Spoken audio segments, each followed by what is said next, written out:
आज पट्टी के इस द्वितीय सत्र में सभी का हार्दिक स्वागत है। हम सबके बीच श्रद्धेय चंद्रिका दीदी जी हैं, जिन्होंने इस सब जोन को संवारा है, श्रृंगारा है और अपनी विशेषताओं से हम सबको नवाजा भी है। हम सबके लिए ये बहुत गौरव की बात है कि आदरणीय दीदी जी अपनी आध्यात्मिक यात्रा के शुभारंभ से ही प्यारे बाप दादा की नज़रों में समाई रही और साथ ही अपने निजी उमंग और उत्साह, अपने अंदर रहे हुए उस ईश्वरीय कार्य प्रति के जज्बात ने आपको हमेशा हर कार्य में नंबर 1 रखा और हमारा भाग्य है कि आप नंबर 1 रही, इसीलिए हम सबको भी नंबर 1 की तरह लिफ्ट करने में स्वाभाविक रूप से ही विशेष योगदान रहा। आदरणीय दीदी जी इस सब जोन की हम माँ कहें, एक मात्र वत्सल शक्ति स्वरूपा कहे, केवल सब जोन ही नहीं, गुजरात जोन में भी हम सभी जानते हैं आपका विशेष योगदान सदा ही रहा है। गुजरात से हम और ऊपर उठ कर के यज्ञ की तरफ जाएं तो देश और विदेश में आपने अपनी मीठी वाणी से, अपनी सकाश और मनसा भावनाओं से अनेक आत्माओं को नया जीवन दिया, नई दिशा दी। आज उसी के फलस्वरूप यज्ञ की जो मैनेजमेंट कमेटी है उसकी आप ऑनरेबल सदस्य हैं। साथ ही 2 विंग्स को आप लीडरशिप दे रही हैं। आर्ट एंड कल्चर विंग की आप चेयरपर्सन हैं और पिछले 40 वर्षों से यूथ विंग को भी आपने अन्य सभी विंग्स के बीच लिफ्ट किया और अग्रिम स्थान दिया। आप यूथ विंग की वाइस चेयरपर्सन हैं। तो केवल एक क्षेत्र नहीं, कई हमारे नए भाई बहनें हैं जिन्हों को पिछली कुछ विशेषताएं आज मैं याद दिलाना चाहूँगी। यज्ञ में गर्ल्स हॉस्टल जो अभी इंदौर और नडियाद में चल रही है, इसका शुभारंभ भी आदरणीय दीदी जी इसके लिए इंस्ट्रूमेंट बनी। पहली कुमारियों के लिए हॉस्टल, अच्छी ताली बजाओ। अहमदाबाद में दीदी जी के द्वारा शुरू हुई। उसी तरह राजयोग शिविर जो आज छोटे से छोटा सेंटर भी सेवा का साधन बना करके कार्यरत है, राजयोग शिविर का भी शुभारंभ आदरणीय दीदी जी इसके लिए निमित्त बनी। हमारे कार्यक्रमों में बीच में मास मेडिटेशन होता है। ये मास मेडिटेशन की शुरुआत भी सबसे पहले आदरणीय दीदी जी के संकल्प द्वारा हुई। ऐसी बहुत लंबी लिस्ट है। आज मैं केवल इतनी बातों को शेयर करते हुए इस भाग्य को हम सब के लिए बहुत बहुत नाज लेने वाला महसूस कराऊंगी कि यज्ञ में जो हमेशा अग्रिम रही, जिन्होंने यज्ञ तक को नवीनताएं दी, ऐसी विभूति, ऐसी विशेष शक्ति आज हमारे सब जोन को लीड कर रही है। ये हम सबका परम सौभाग्य है। और आज भी हम सबके बीच इस भट्टी में पहला सत्र आप ही हम सबका लेंगी। आपका विषय है समय की रफ्तार प्रमाण पुरुषार्थ की तीव्रता। समय की रफ्तार प्रमाण पुरुषार्थ की तीव्रता। आदरणीय दीदी जी।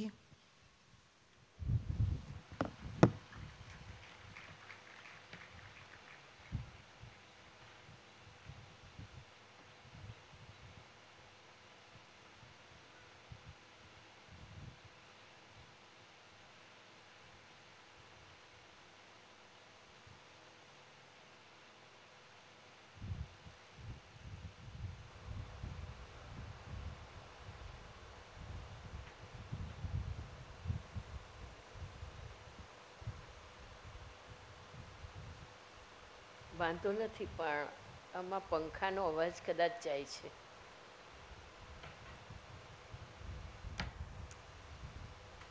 આવે છે? નથી આવતો?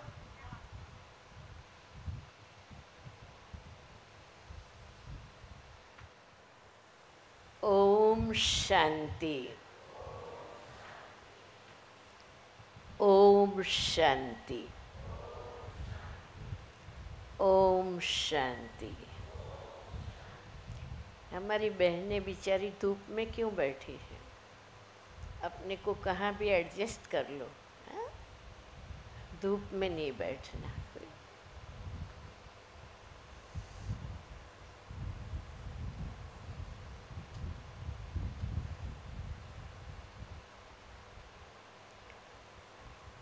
ओम शांति. ओम शांति.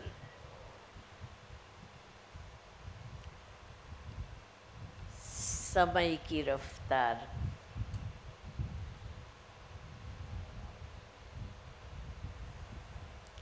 अब समय की रफ्तार का अंदाज कैसे निकाला जाए?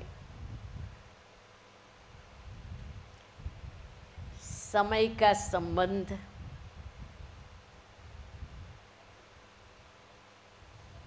विश्व के संदर्भ में सोचते हैं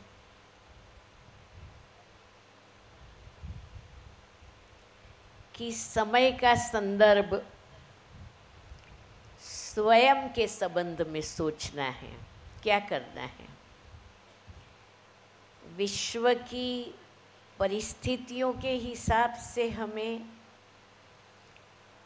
समय का अंदाजा लगाना है कि स्वयं के पुरुषार्थ की गति के हिसाब से हमें समय का मूल्यांकन करना है? क्या करना है? जो कहते हैं परिस्थितियों के हिसाब से अंदाजा निकाला जाए, जरा हाथ उठाए.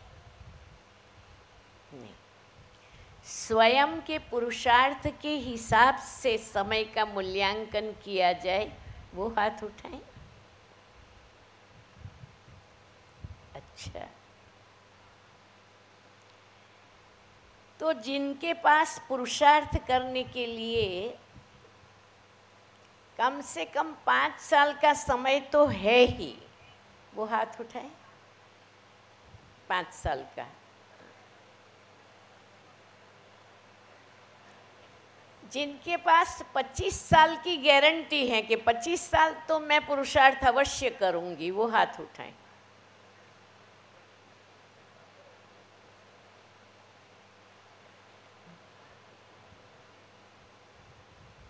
अच्छा चलो, बाबा ने 6 मास बोल दिया, तो 6 मास का टाइम तो मेरे पास है ही है, वो हाथ उठाएं.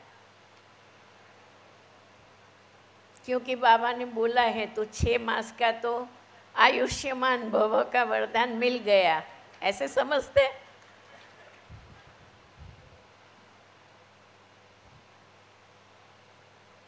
कल का और काल का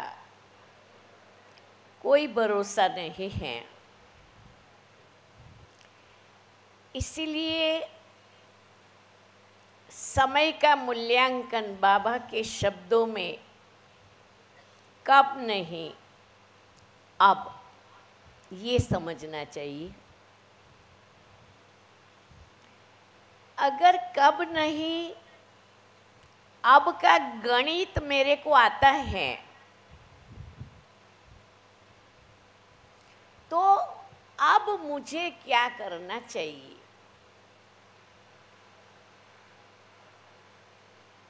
मेरे लिए कब का कोई अंदाज नहीं है,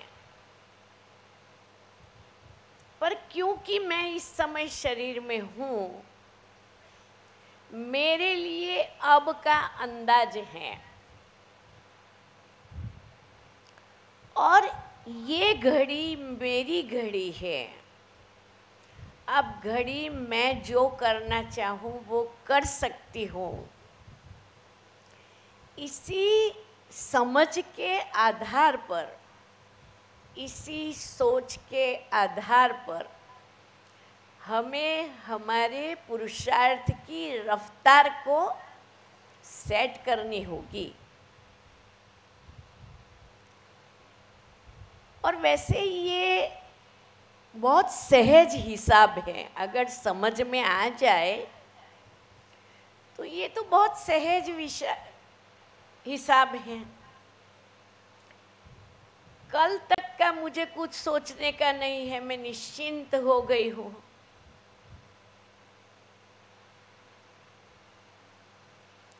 और आने वाली कल का भी मुझे कुछ भी सोचने का नहीं है।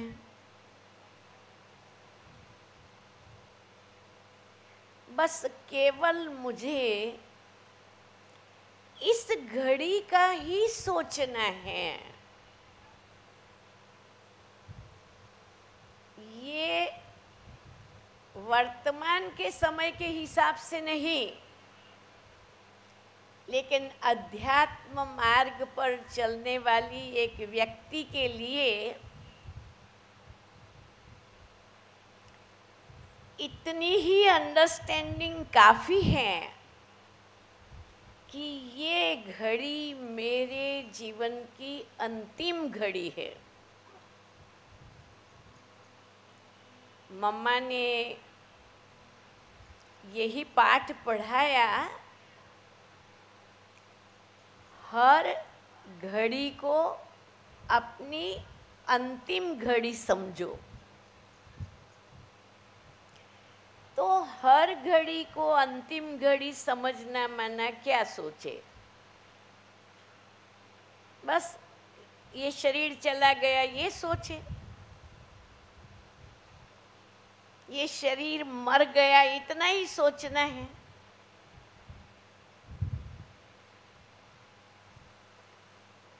अंतिम घड़ी की तैयारी कौन सी है?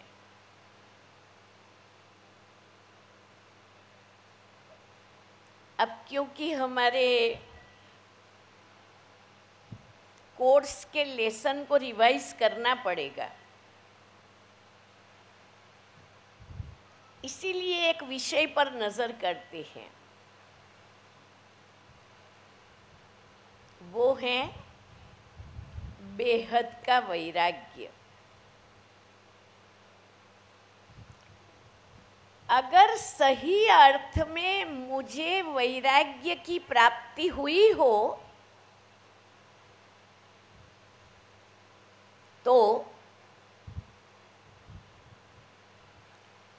ये घड़ी मेरी संपन्नता की घड़ी है, ये घड़ी मेरी संपूर्णता की घड़ी है। मुझे ये इंतज़ार करने की ज़रूरत नहीं है कि मैं कब संपूर्ण बनूंगी। ना मुझे 6 मास की ज़रूरत है, ना मुझे 6 मिनट की ज़रूरत है। मैं तो अभी संपूर्ण हूँ, मैं अभी संपन्न हूँ, मैं अभी कर्मातीत हूँ। मैं अभी परफेक्ट हूँ। आज की मुरली में बाबा ने हमारे से जो अपेक्षा रखी है और 6 मास का समय दिया है, वो ये स्थिति के लिए मैं हूँ। मैं बनूंगी नहीं, मैं होंगी नहीं, मैं हूँ।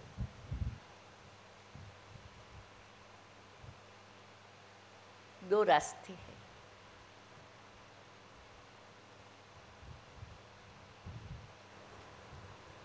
एक रास्ता है, बाबा ने जो कहा है, स्वदर्शन चक्रधारी बनो। बाबा ने स्वदर्शन चक्रधारी बनने लिए कहा है। स्वदर्शन चक्र की शुरुआत कहाँ से होगी? स्वदर्शन चक्र की शुरुआत कहाँ से होगी? कहाँ से होगी? कहाँ से होगी? मैं आत्मा परम धाम से, सृष्टि के आदि में आई, संपन्न संपूर्ण,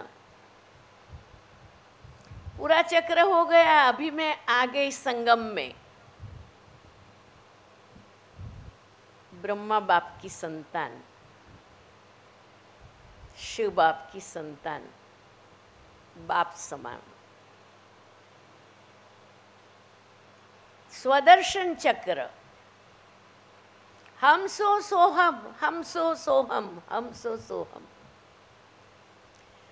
जब चक्र शुरू होता है तो बीच में रुकने का सवाल नहीं है। मैं आई परम धाम से, पूरा चक्र पूरा हो गया। 5000 साल का आज चक्र पूरा हो गया और बस मैं आ गई संगम में। ब्रह्मा बाप के मुख कमल से पैदा हो गई, मैं ब्राह्मण बन गई। वाह क्या बात है।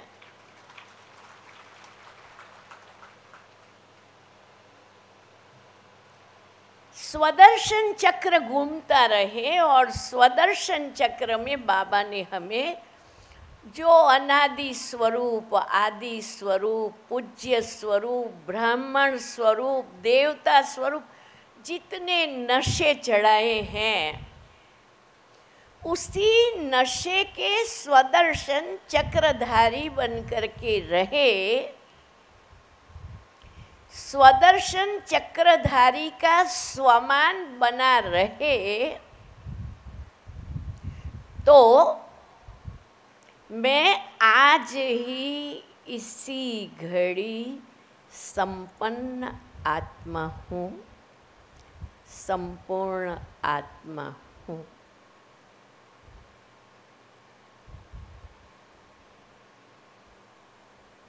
अगर ये जंप लगा के डायरेक्ट कर सकते हो तो ये रास्ता इजीएस्ट रास्ता है। अब सिंपल हिसाब है, इसके पहले के जन्मों का कुछ भी हमें याद है क्या? 83 जन्म में मैं कहाँ थी, 82 के जन्म में कहाँ थी, 81 के जन्म में, याद है कुछ भी?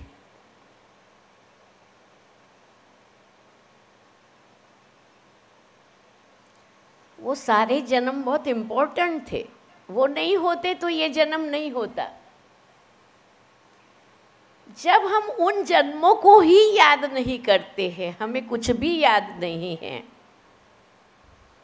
इस जन्म में अगर मुझे ब्रह्मा बाप जैसा बेहद का वैराग्य आ जाए तो ये दूसरा रास्ता है।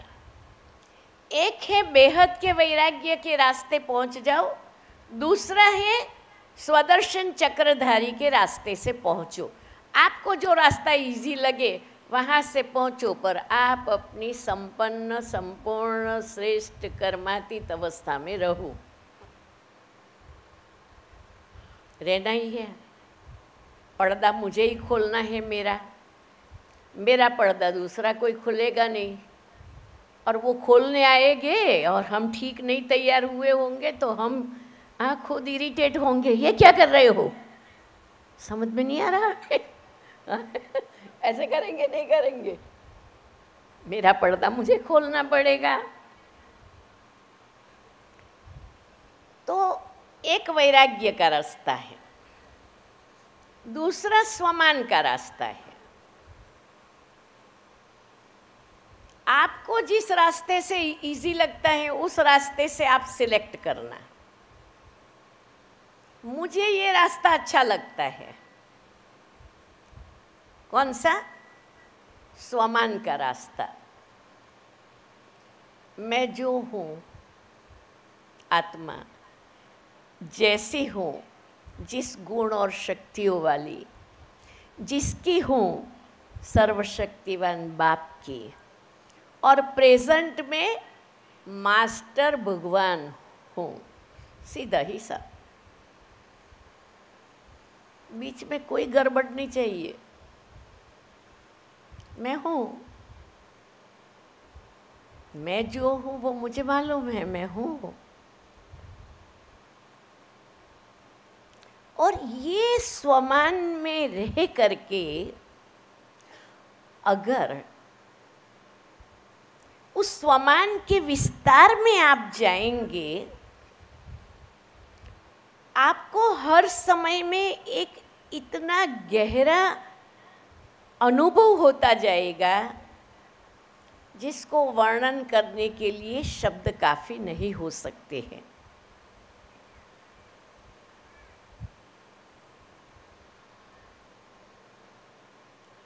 वैराग्य को देख ले, रिवाइज कर ले, हर एक अपने वैराग्य की स्टेज को देखे कि मेरा वैराग्य कितना दृढ़ है। पहला वैराग्य, ये देह, अपनी पुरानी देह, इस देह के शरीर की सुंदरता, स्वास्थ्य, अस्वास्थ्य, न स्वास्थ्य, बीमारी जो भी है,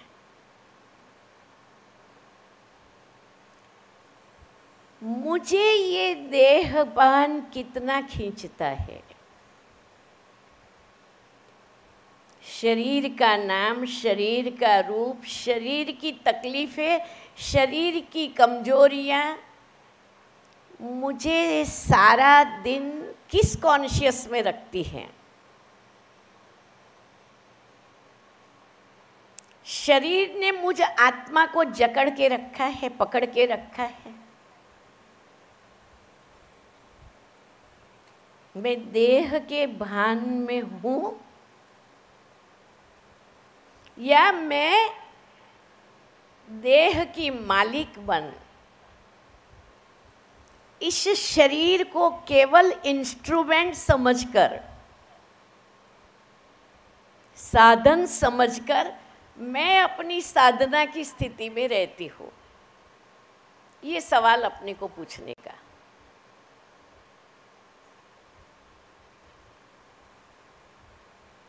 और साधना की स्थिति माना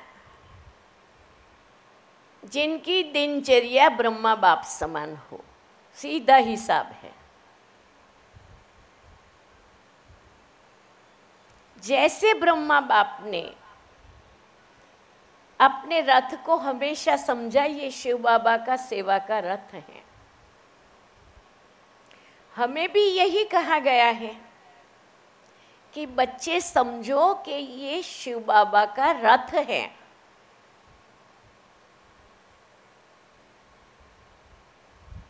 जिस घड़ी कहा ये तन मन धन जीवन तेरा, तो हमने रथ बाबा को दिया हुआ है।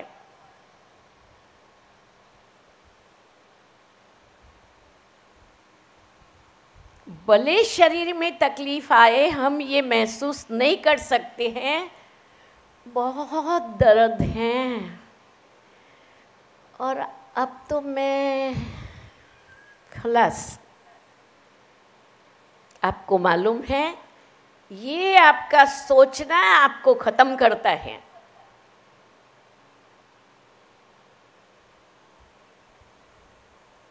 उसी घड़ी सोचो मैं आत्मा हूँ, इसकी मालिक हूँ,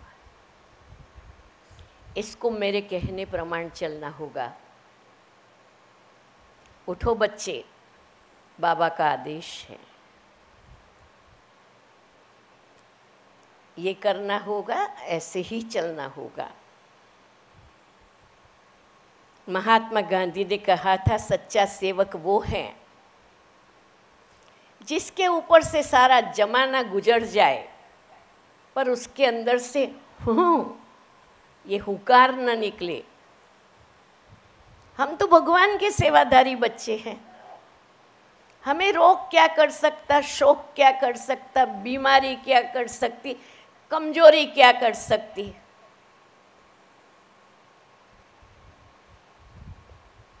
हूं मैं देह की मालिक। देखो, कोई बीमारी का चिंतन नहीं चलना चाहिए, भले हो शरीर में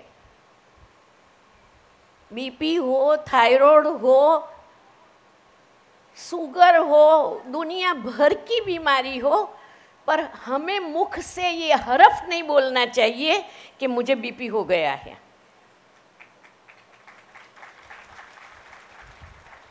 कि मेरे को शुगर हो गई है।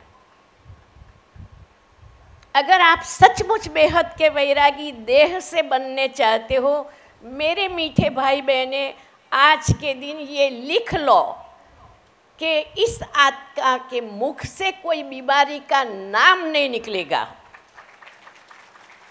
है क्या? मेरे को थोड़ी है। मेरा ये कपड़ा फटा तो मेरा शरीर थोड़ी ही फटा है। ये अवेयरनेस रखो, मुझे कोई, मैं निरोगी हूँ, मैं स्वस्थ हूँ, मैं तंदुरुस्त हूँ, मुझे कुछ भी नहीं है। मैं 100% कहती हूँ, जो कहते मुझे कमर का दर्द है, कमर का दर्द है, उनका कमर का दर्द कभी नहीं जाएगा। बोलते रहो आप।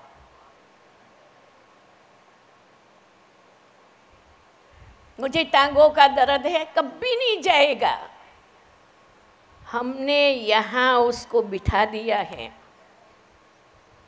ये सूक्ष्म बॉडी कॉन्शियस है, उससे निकल गए आपकी सारी बीमारी चली जाएगी।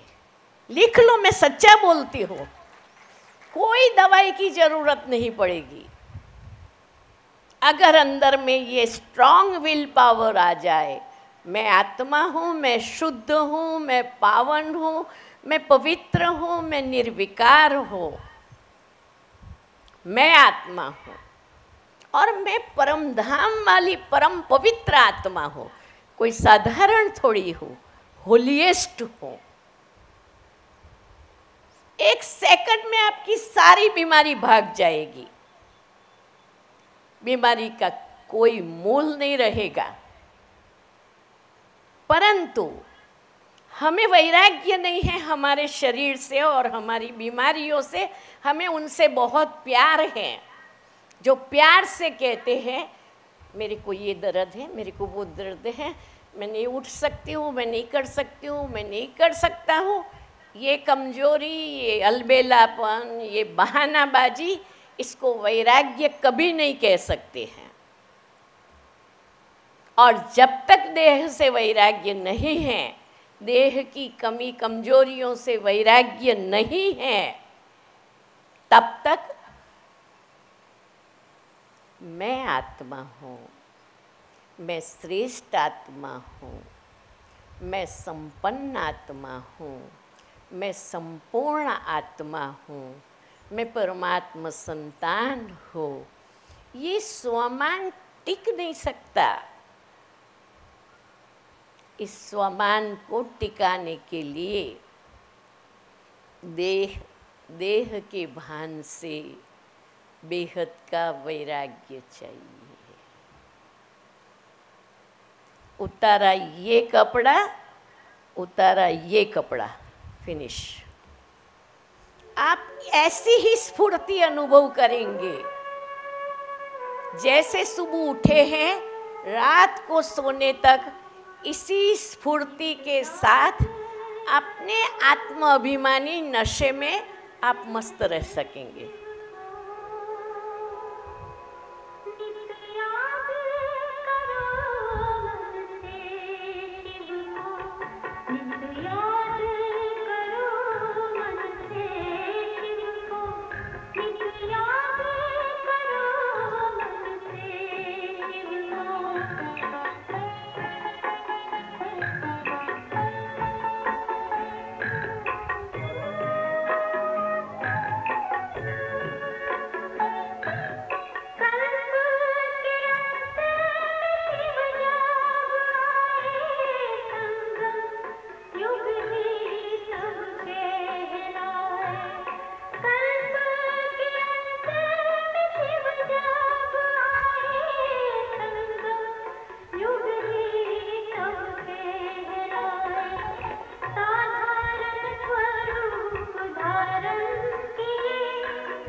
ओम शांति। तो देह और देह भान से वैराग्य अगर है तो आत्म अभिमानी स्थिति बहुत सहज नेचर और नेचुरल अनुभव होंगी। सिंपल हिसाब है। दूसरा है देह के संबंधों से वैराग्य। लौकिक संबंध हैं, अलौकिक संबंध हैं, व्यावसायिक संबंध हैं, उस सभी के साथ कारोबार में आना पड़ता है। और सभी के साथ कारोबार में आते हुए ना उनों के अवगुणों का प्रभाव हमारे पर न रहे और न ही उनों के गुणों में के प्रभाव में प्रभावित हो जाए। गुण अवगुण से हम मुक्त रह सके। देह और देह के संबंधों का वैराग्य सही में तब माना जाए क्योंकि ये मेरा बेटा है, बहुत अच्छा है, उच्च पढ़ा लिखा है, बहुत पैसे वाला है, उसीलिए मुझे वो याद आ रहा है मोहवश। ये वैराग्य नहीं। क्योंकि मेरा बेटा है, व्यसनी है, सारा दिन दारू पीता रहता है, इसीलिए मुझे याद आता रहता है उसका कल्याण कब। ये दोनों ही वैराग्य नहीं। वैराग्य वो है कि ये आत्मा है, ये हर आत्मा का अपना रोल है, जिस आत्मा का जैसा रोल है बजा रहे हैं, उनके रोल से मेरा इतना ही मतलब है कि मैं जब उसको देखूं तो रोल से परे उसकी आत्मा को देखूं। कि एक परफेक्ट आत्मा, आत्मा अपने आप में परफेक्ट है, एक परफेक्ट आत्मा जिसको मैं देख सकती हूँ परफेक्ट आत्मा है, वो आत्मा अपना रोल बजा रही है। अब वो अगर रोल कॉन्शियस होगी तो वो रोल कॉन्शियस होके बजाएगी, वो रोल कॉन्शियस होके बजाएगी तो ज़रूर उसमें कमी दिखाई देंगी, अपूर्णता दिखाई देंगी, क्योंकि अभी पूर्ण तो ड्रामा है ही नहीं। पूर्ण ड्रामा सतयुग से शुरू होना है। मुझे किसी भी आत्मा की कमी कमजोरी बार बार हैमर कर रही है, उसका मतलब मैं सामने वाली आत्मा की रोल कॉन्शियस हूँ। मैंने उसको आत्मा भाई की नज़र से नहीं देखा, मैंने उसको देह के पार्टधारी के हिसाब से देखा। वो जिस रोल कॉन्शियस से पार्ट प्ले कर रही है, मैंने भी उसको उसी रोल कॉन्शियस से देखा। वो गुस्सा कर रही है, मैंने देखा, मैं कहूँ देखो ने अक्ल है, कितना गुस्सा करती है। वो भी रोल कॉन्शियस हो गई, तू भी रोल कॉन्शियस हो गई। अरे भाई, मैं तो सोल कॉन्शियस बन जाऊं कि ये है तो बहुत अच्छी आत्मा, लेकिन अभी अपने सोल को भूल करके रोल कॉन्शियस होके चल रही है। अपनी भाई भाई की पवित्र पूर्णता की दृष्टि से देखे, मैं पूर्णता की दृष्टि से देखूं, चाहे वो किसी भी स्टेज में हो, उससे मेरा क्या मतलब। मैं तो अपनी दृष्टि पूर्ण रख करके देख सकती हूँ, नहीं देख सकती? देख सकते हैं। हाँ, कोई कितनी भी कमी कमजोरी ये वो हो, फिर भी हम उसको पूर्ण आत्मा के हिसाब से देख सकते हैं। देख सकते हैं तो हाथ उठाओ, तो देख सकते हैं, देख सकते हैं। अच्छा, देख सकते हैं तो फिर देखने में हरकत क्या है? देख ही सकते हैं तो देखने में हरकत क्या है? अच्छा, जो देखते हैं हर एक आत्मा को बहुत प्यार भरी प्रेम भरी दृष्टि से देखते हैं, चाहे बोले कैसा भी पार्ट बजा ले, यहाँ कुछ भी नहीं आता, बस इतना आता, बाबा के बच्चे हैं, आत्माएं हैं। ऐसी स्थिति में जो देखते हैं वो हाथ ऊपर करे, तो जो देखते हैं, देखने का अभ्यास है।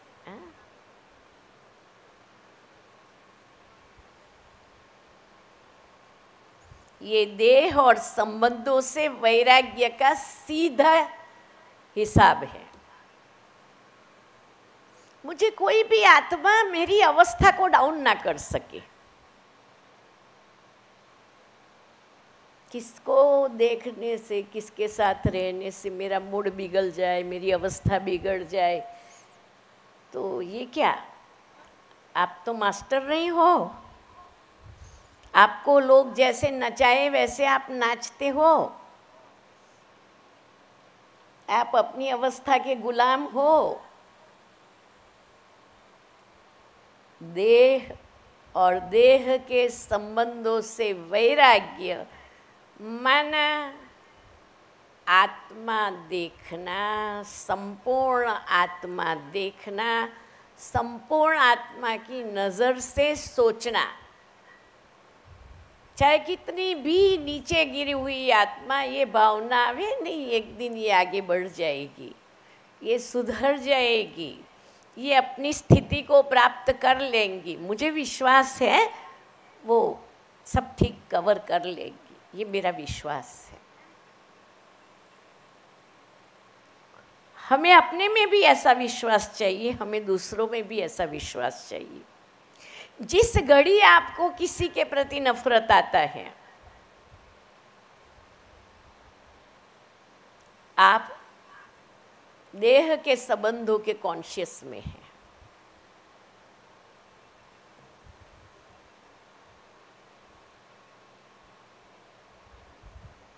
अगर हम ऐसे बन जाएंगे तो हम जहाँ रहते हैं वहाँ सफलता ही सफलता, सफलता ही सफलता, वृद्धि ही वृद्धि।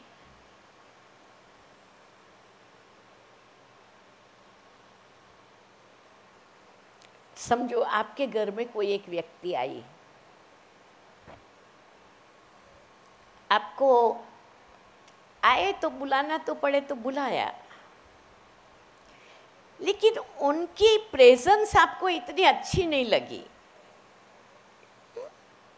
और आपने अंदर ही अंदर कहा भी ये अभी कहाँ आके बैठे हैं। उनके आगे आप नहीं बोले हो, आप मन ही मन बोले हो। वो फीलिंग उस आत्मा तक जाएगी कि नहीं जाएगी? वो दोबारा आपके दर पर आएगी? नहीं आएगी।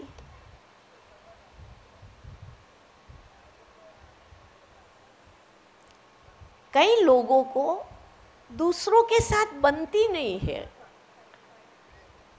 दूसरों के साथ चलने में बड़ा डिफिकल्ट लगता है, दूसरे लोग कांटे नजर आते हैं। अरे भाई क्या बात है,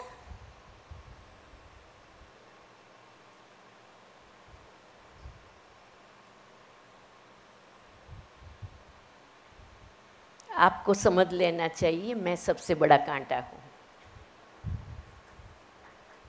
समझ लेना चाहिए। अगर मैं किसी को स्वीकार नहीं कर सकती हूँ, सम्मान नहीं दे सकती हूँ, स्नेह नहीं दे सकती हूँ, समा नहीं सकती हूँ, तो मेरे से ज़्यादा अहंकारी दुनिया में कोई नहीं। अपने आप को सिखा दो। न मैं किसी के साथ रह सकती हूँ, न मैं किसी को अपने साथ रख सकता हूँ, न रख सकती हूँ। ये क्या हुआ? ये क्या हुआ? देह के संबंधों से वैराग्य वो है कि आप सच्चे अर्थ में लोकप्रिय बनते हो। अगर आपने सही रूप से वैराग्य किया तो आप सच्चे स्नेही बने हो। इसीलिए हमें दूसरों को इतना आत्मिक प्यार करना है, क्षमा भाव रखना है, रहम दिल बनना है। ये देह और संबंधों से वैराग्य है। तीसरा, साधन, संपत्ति, धन। धन, साधन, संपत्ति से हमारा ममत्व। बाबा ने एक मुरली में बीच में कहा था कि बच्चे बहुत साधन इकट्ठे नहीं करो, बहुत चीज़ इकट्ठी नहीं करो, नहीं तो क्या होगा, मरने समय वो ही याद आता रहेगा। ब्रह्मा बाबा कितना समझदार निकला।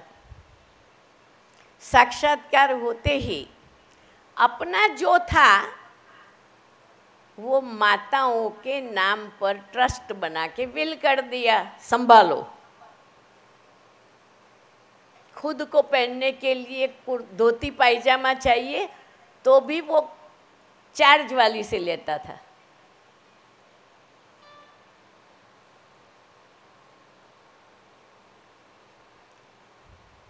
तो मकान में, साधन में, धन में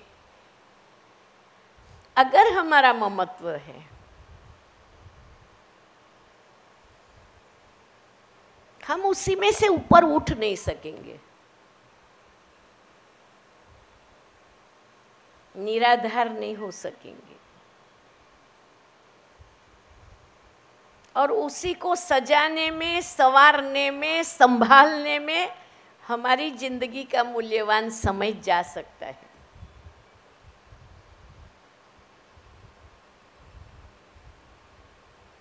ठीक है,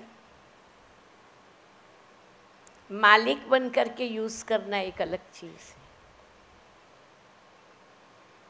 अधिकारी बन करके उसको यूज करना अलग चीज है, और उसके गुलाम होके यूज करना वो दूसरी चीज है।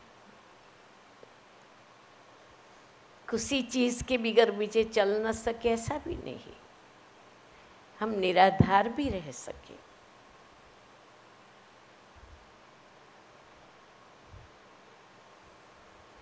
और चौथा, बहुत महीन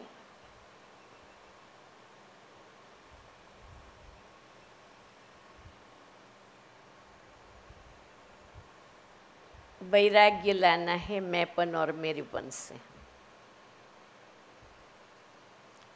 मैंने किया, मैं करती हूँ, मालूम है मैंने क्या क्या किया, मैं जितना करती हूँ इतना तो कोई कर भी नहीं सकता है। ये अंदर में मैं किया, मैं किया, मैं किया, मैं किया, ये मेरेपन का मान शान हद के 25 वर्ष में, 30 वर्ष में, 50 वर्ष में, 60 साल में जो किया वो मैं हूं क्या? वो मुझ आत्मा की हिस्ट्री ज्योग्राफी है क्या?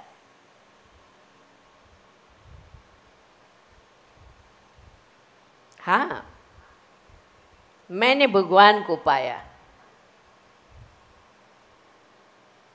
ये उपलब्धि है। मैंने भगवान को पा लिया, जितना नशा करना हो करो। मैं अपने अपने स्वरूप को पा लिया, मेरे को पाना था वो सब कुछ पा लिया।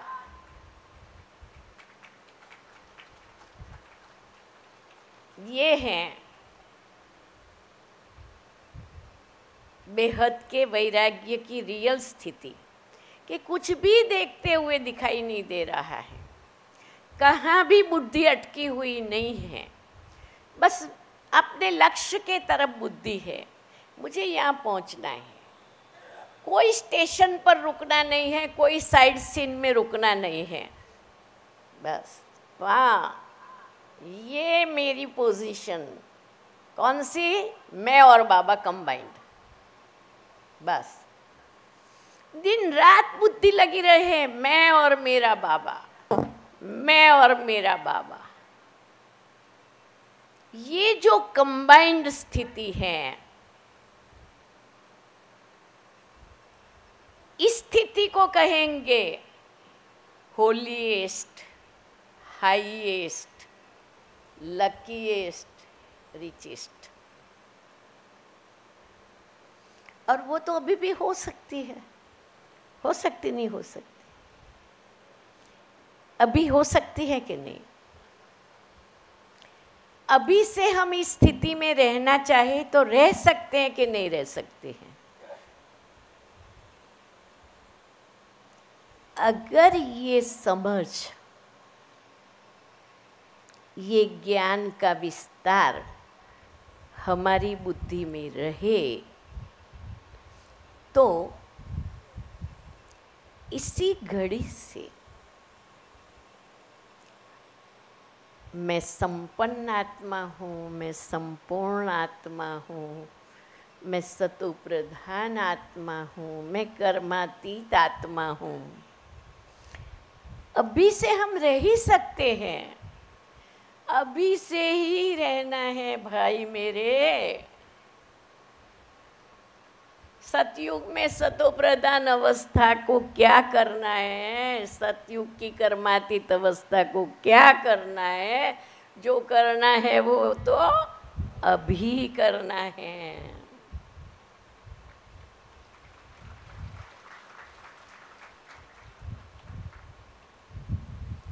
मुझे कोई पूछे सच्ची, रात को नींद में मेरे को उठा के कोई पूछे तो दिल से यही निकलता है, भले वो रटा हुआ हो, सटा हुआ हो या स्वरूप बना हुआ हो, यही निकलेगा, मैं संपन्न हूँ, मैं संपूर्ण हूँ, मैं संपूर्ण कर्मातीत हूँ, मैं संपूर्ण सतोप्रधान आत्मा हूँ। क्योंकि मुझे रोते रोते नहीं जाना है, रटते रटते तो जरूर जाना है। इसीलिए रटना शुरू कर दो, मैं हूँ ही सतोप्रधान आत्मा, मैं हूँ ही पावन आत्मा, मैं हूँ ही मास्टर ज्ञान सूर्य, मैं हूँ ही मास्टर ज्ञान चंद्रमा। इतना सारा स्वमान का खजाना है, यहाँ कोई न कोई खजाना लगा ही रहे, लगा ही रहे, लगा ही रहे। अगर बाबा कहे चलो बच्ची,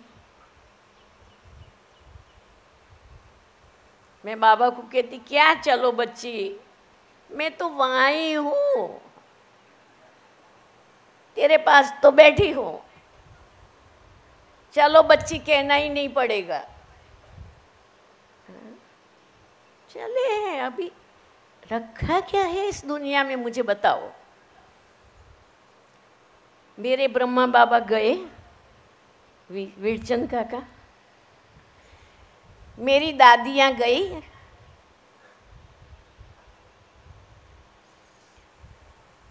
अब इतना सब गया, इतना सब हो गया, बाकी क्या रहा हुआ है।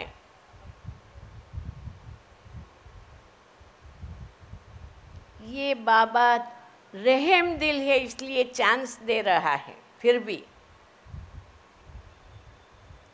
बाकी सब तैयारी हो चुकी है, किसी के लिए वेट करने की जरूरत नहीं है।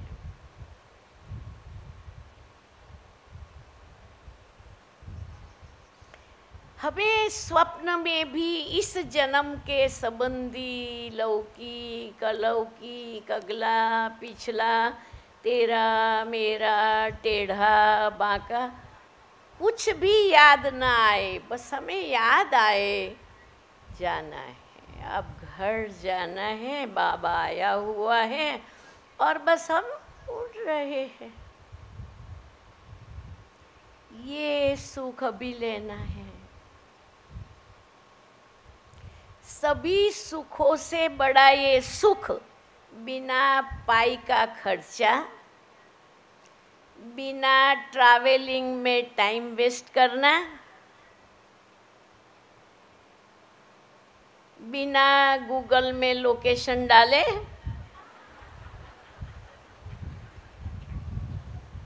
गए। इसलिए बाबा कहते बच्चे हमेशा याद करो, घर जाना है, घर जाना है, घर जाना है, बस एक धुन लगी रहे, घर जाना है। भले हम रह रहे यहाँ, लोगों को लगे कि ये रहते हैं, लोगों को जो देखना है देखे, हम तो हमारी मस्ती में कहाँ भी रह सकते हैं ना।